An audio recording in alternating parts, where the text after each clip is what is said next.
सोनपुर गांव में सोनिया अपनी सास कमला के साथ रहती थी। वो दोनों बेहद ही गरीब थीं। उनके पास राधा नाम की एक गाय थी जो दिन में 2 बार सुबह शाम दूध देती थी। उस गाय का दूध बेचकर ही उन दोनों का गुजर बसर हो पाता था। सोनपुर गांव में लगभग सभी ने नए जमाने को देखते हुए अपने पक्के घर बनवा लिए थे, लेकिन बेचारी गरीब सास बहू किसी तरह अपने पुराने और कच्चे घर में ही जीवन काट रही थी। सर्दियों का मौसम आ चुका था और चारों ओर ठंडी ठंडी बर्फीली हवाएं चल रही थी। एक शाम कमला अपनी बहू से, बहू, अरे ओ बहू, देख तो जरा, शायद दरवाजा खुला रह गया। बाहर से ठंडी ठंडी हवा आ रही है। माँ जी, कितनी बार तो ये किवाड़ लगा दिया, लेकिन हवा का रुख तेज है जिस वजह से वो अपने आप ही खुल जा रहा है। हाँ, क्या करें बहू, हमारे नसीब ही ऐसे हैं। ये घर और इसके दरवाजे खिड़कियां इतनी पुरानी और टूटी फूटी हैं कि इसमें से ठंड रुकेगी भी तो कहाँ तक। आप फिक्र मत कीजिए माँ जी, मैं ये किवाड़ ढककर इसमें अंदर की तरफ से बड़ा सा पत्थर लगा देती हूँ, जिससे थोड़ी हवा कम हो जाएगी। सास बहू के घर की हालत पूरी तरह से चरमरा चुकी थी, मगर जिन बेचारियों के पास अपने मन मुताबिक खाने पीने और ओढ़ने पहनने तक के पैसे ना हो, वो घर कैसे जुटाएंगी। जैसे तैसे सोनिया ने जुगाड़ करके वो दरवाजा बंद किया और खा पी कर सो गई। उनकी आंख लगे अभी कुछ घंटे हुए थे कि उनकी गाय ने जोर जोर से रंभाना शुरू कर दिया। हाय रे मरजानी, राधा को क्या हो गया जो आधी रात को चिल्ला चिल्ला कर हमारी नींद खराब कर रही है। अरे ओ बहू, उठकर देख तो क्या चाहिए इस राधा को। सोनिया उठकर देखती है तो बाहर बहुत तेज आंधी तूफान आ रहा होता है और उनका घर जोर जोर से हिलने लगता है। माँ जी जल्दी उठिए, अपना घर कभी भी ढह सकता है, चलिए अपनी जान बचाइए। दोनों जल्दी से बाहर आकर खड़ी हो जाती हैं, तभी उनका घर ढह जाता है। हे राम, एकमात्र ये छत ही तो हम दोनों का सहारा थी, अब हम कहाँ जाएंगी।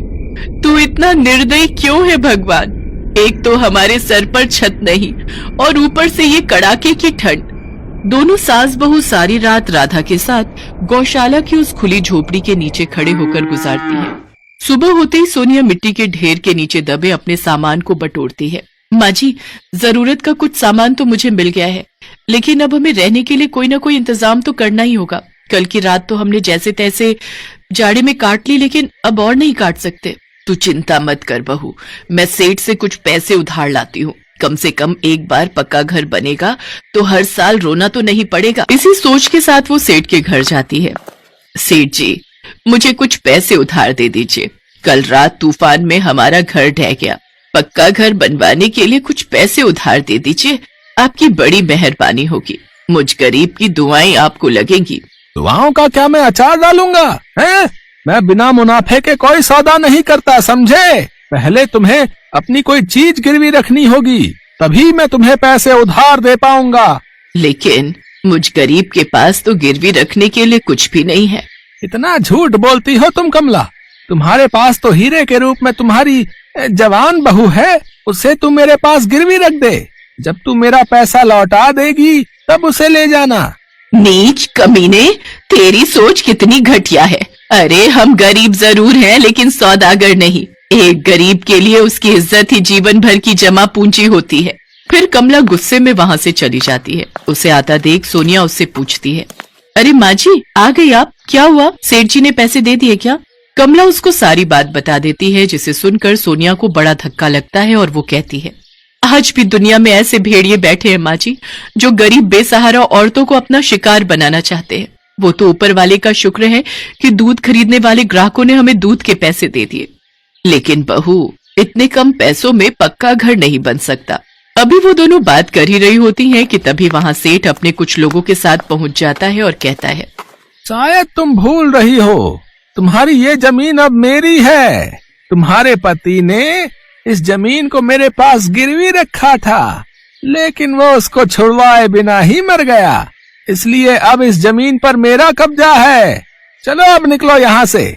बेचारी दोनों सास बहू दुखी मन से वहाँ से अपने सामान की पोटली उठाकर चल पड़ती हैं। साथ ही राधा को भी अपने साथ ले लेती हैं। रोते रोते दोनों नदी किनारे पहुँच जाती हैं। मेरी तो कुछ समझ नहीं आ रहा बहू कि क्या करे। पहले तो सर से छत गई थी, लेकिन अब तो जमीन भी चली गई और हमारे पास तो और कोई जमीन भी नहीं है जहाँ हम अपना घर बना पाए। अब फिक्र मत कीजिए माँ जी, कोई न कोई हल जरूर निकल जाएगा। फिर राधा को प्यास लगती है तो वो जोर जोर से रंभाने लगती है। सोनिया उसको नदी की ओर पानी पिलाने ले जाती है। तभी रोते हुए सोनिया के आंसू नदी में गिर जाते हैं। उसके आंसू नदी में मिलते ही वहां नदी देवी प्रकट होती है, जो उनसे कहती है, तुम दोनों फिक्र मत करो बच्चों, अगर तुम्हारे पास घर बनाने के लिए जमीन नहीं है तो इस नदी पर तुम घर बना सकती हो। नदी पर घर? लेकिन यह कैसे मुमकिन है नदी देवी? सब कुछ मुमकिन है पुत्री। तुम मेरी इस नदी पर अपना घर बनाकर ताउम्र यहाँ रह सकती हो। तुम दोनों को यहाँ से कोई नहीं निकालेगा और इस नदी पर स्वयं मेरी कृपा है तो यहाँ बाढ़ या भूकंप कुछ भी नहीं आ सकता। इस नदी में तुम दोनों आराम से जा सकती हो।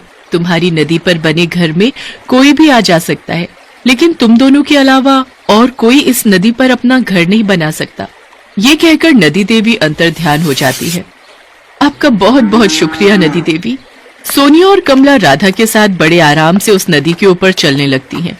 वो ये देखकर हैरान थी कि वो डूब नहीं रही थी और बिल्कुल धरती की भांति ही उन्हें नदी पर चलने का एहसास हो रहा था।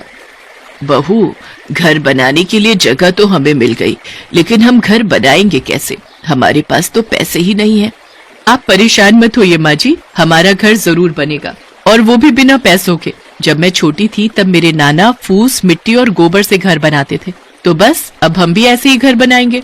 इसके बाद दोनों ने सामान इकट्ठा किया और घर बनाने में जुट गई। घर को मजबूत बनाने के लिए सबसे पहले हमें 4 खंभों की नींव रखनी होगी माँ जी। ठीक है बहू। दोनों सास बहू एक दूसरे का हाथ बटाती हुई 4 बांस के खंभे नदी पर खड़ा कर देती हैं। शुक्र है नींव खड़ी हो गई। अब इसके बाद हमें तिनकों से घरौंदा तैयार करना है। भूखी प्यासी थकी हारी सास बहू सब कुछ भूलकर अपने लिए घर तैयार कर रही थी, और आखिरकार दोनों सास बहू ने फूस की झोपड़ी तैयार कर ही ली। फिर रात हो गई। चलो बहू, फूस की झोपड़ी तो तैयार हो गई, अब इस पर गोबर की पुताई कल करेंगे। ठीक है माँ जी, अब आज रात हम इसी फूस की झोपड़ी में सोते हैं। कम से कम कल रात की तरह खुले में रहकर ठंड में तो नहीं रहना पड़ेगा। वो दोनों चादर बिछाकर लेट जाती हैं और राधा को भी अपने साथ उस झोपड़ी के अंदर कर लेती हैं। अगले दिन सुबह जब वो उठी तो बाहर कोहरे की चादर बिछी हुई थी। माँ जी, अब मैं जल्दी से गहरी मिट्टी और गोबर का घोल बनाती हूँ। सोनिया ने जल्दी से घोल बनाया और उस गाढ़े लेप को फूस की झोपड़ी पर लगाना शुरू किया। फिर उनका घर बनकर तैयार हो गया। वो दोनों राधा के लिए भी एक कमरा बना देती हैं।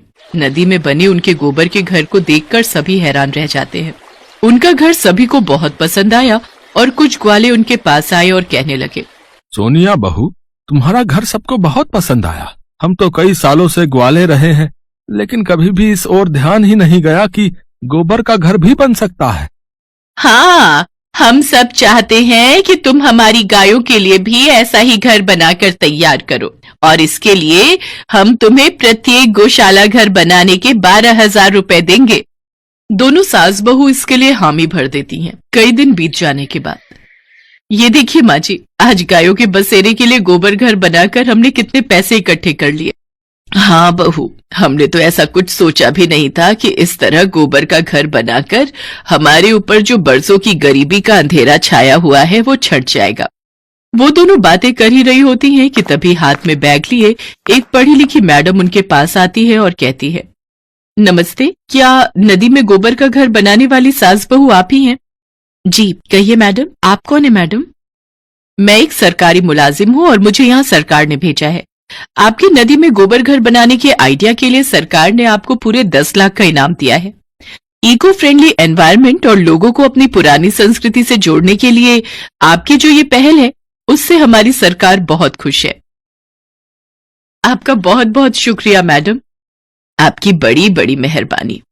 इतनी बड़ी रकम देखकर सास बहू खुशी से झूम उठती हैं। बेशक ही उनकी गरीबी खत्म हो जाती है, लेकिन फिर भी वो रहने के लिए अपने गोबर घर को ही चुनती हैं, क्योंकि जो परिवर्तन गरीब के लिए खुशियां ला दे वो हमेशा उनके लिए खास रहता है।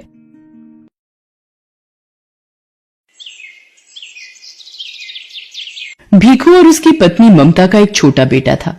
भीखू और ममता सड़कों पर सामान बेचकर गुजारा करते थे और वहीं फुटपाथ पर एक छोटी सी झुग्गी में रहकर गुजारा कर रहे थे।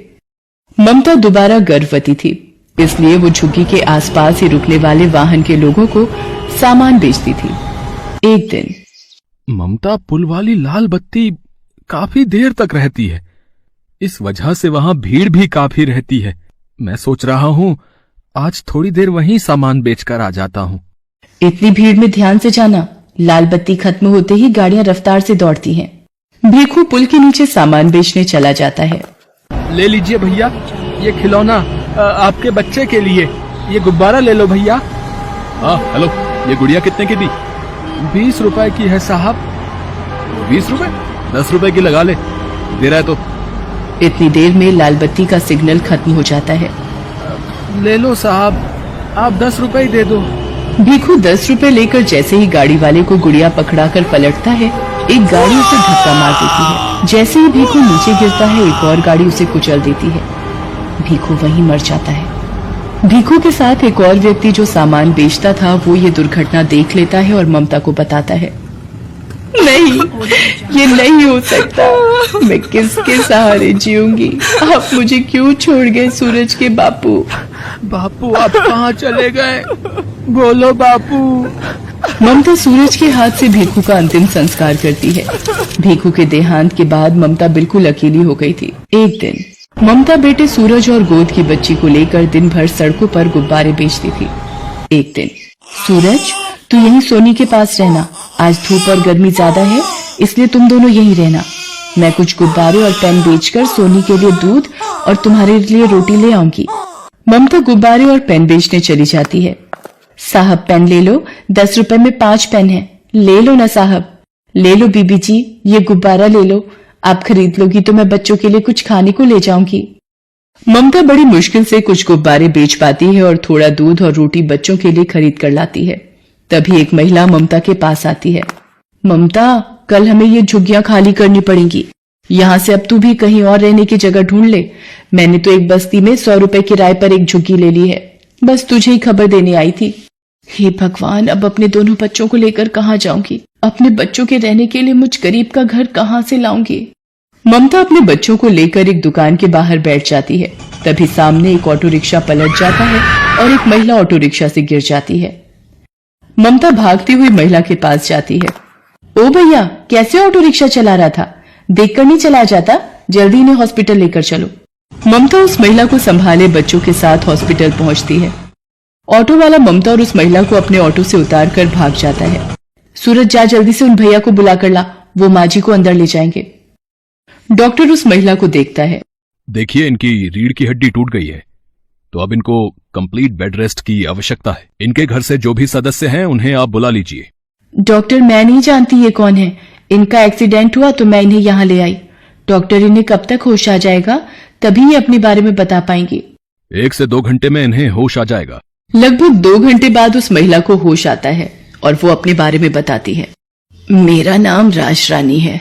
पता नहीं उस ऑटो रिक्शा वाले ने कैसे चलाया कि अचानक से ठोकर लगी और ऑटो पलट गया।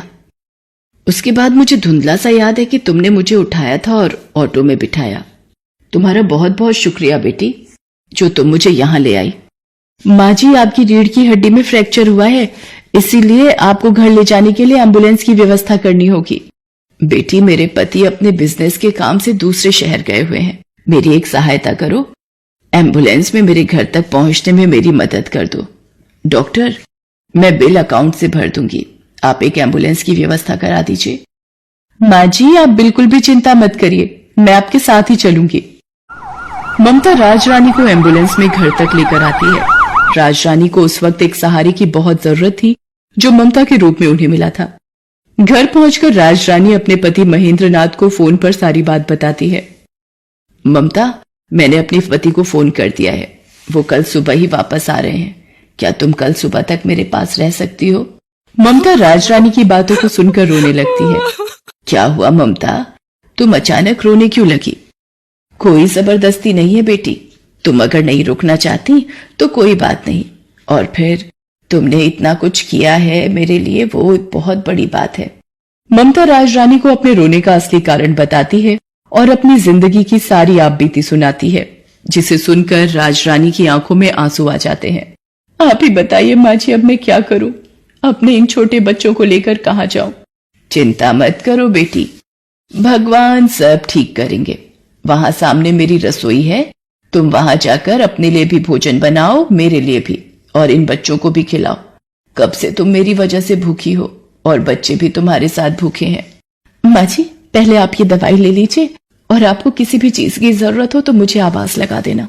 ममता राजरानी और सूरज को खाना देती है और सोनी के लिए थोड़ा दूध भी गर्म करती है।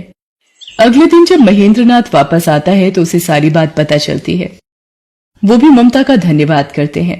ममता बेटी, तुमने राजरानी के लिए इतना सब कुछ किया, उसका मैं हमेशा शुक्रगुजार रहूंगा। धीरे धीरे राजरानी की तबीयत में सुधार होने लगता है। ममता राजरानी की बहुत सेवा करती थी। 1 महीने बाद राजरानी बिल्कुल ठीक हो जाती है। माँ जी, अब आप ठीक हो गई हैं तो अब मुझे भी चलना चाहिए। मुझे भी आपके पास रहते इतने दिन हो गए। आपसे इतना प्यार पाकर मैं धन्य हो गई। आपने मेरे बच्चों को इतना प्यार दिया, इतना दुलार दिया, इसके लिए मैं सदैव आपकी आभारी रहूंगी। ममता, सूरज मुझे नानी माँ कहकर बुलाता है। क्या ये बच्चे हमेशा के लिए अपनी नानी माँ के पास नहीं रह सकते?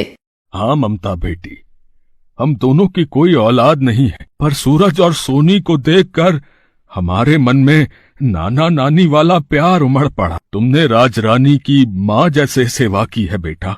हम अपनी बेटी को बेसहारा नहीं भटकने देंगे।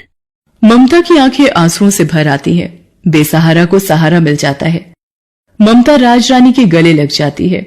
उस दिन के बाद से ममता महेंद्रनाथ के कारोबार में उसका हाथ बंटाने लगी और उसने दोनों बच्चों को पढ़ा लिखा कर बच्चों के सपने पूरे किए।